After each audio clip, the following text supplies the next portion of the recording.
Cambodia Thailand সামরিক শক্তিতে কে এগিয়ে? বিরোধপূর্ণ সীমান্ত নিয়ে থাইল্যান্ড ও কম্বোডিয়ার মধ্যে কয়েক সপ্তাহ ধরে চলা সীমান্ত উত্তেজনা রক্তক্ষয়ী সংঘর্ষে রূপ নিয়েছে।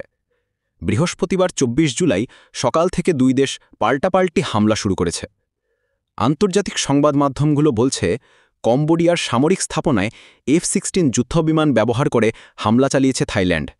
জবাবে কম্বোডিয়া পাল্টা রকেট হামলা চালিয়েছে।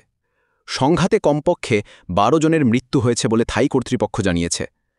দক্ষিণ পূর্ব এশিয়ার দুই প্রতিবেশী দেশের মধ্যে এক শতাব্দীরও বেশি সময় ধরে আসা বিরোধের তীব্রতা বাড়িয়ে তুলেছে এই সাম্প্রতিক সংঘর্ষ। লন্ডন ভিত্তিক international institute for strategic studies দুই দেশের প্রতিরক্ষা বাহিনী এবং অস্ত্রাগারের একটি বিবরণ দিয়েছে। বাজেট ও স্থলবাহিনী ২০২৪ সালে কম্বোডিয়ার প্রতিরক্ষা বাজেট ছিল $১৩০ কোটি এবং এর সক্রিয় সামরিক কর্মী ১,২৪,৩০০ জন।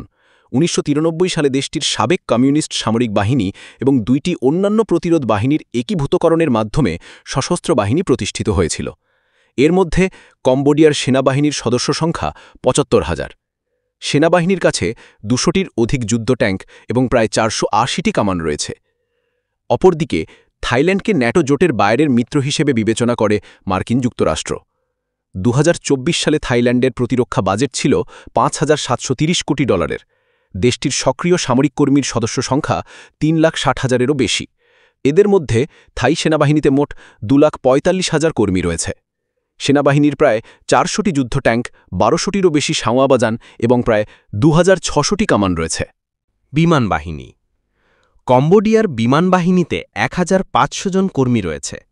বাহিনীটিতে তুলনামূলকভাবে ছোট বিমানবহর রয়েছে, যার মধ্যে রয়েছে ১০টি পরিবহন বিমান এবং 10টি পরিবহন হেলিকপ্টার। কম্বোডিয়ার কোনো যুদ্ধবিমান নেই, তবে তাদের 16টি বহুমুখী হেলিকপ্টার রয়েছে, যার মধ্যে রয়েছে সোভিয়েত যুগের 6টি Mi-17 এবং 10টি চীনা Z9। অন্যদিকে থাইল্যান্ডের দক্ষিণ পূর্ব এশিয়ার সেরা সজ্জিত এবং প্রশিক্ষিত বিমান বাহিনীগুলোর মধ্যে একটি রয়েছে। বিমান বাহিনীতে প্রায় ৪৬,০০০ কর্মী, ২৮টি F-16 এবং ১১টি সুইডিশ গ্রিপেন যুদ্ধবিমান সহ ১১২টি যুদ্ধবিমান এবং কয়েক ডজন হেলিকপ্টার রয়েছে।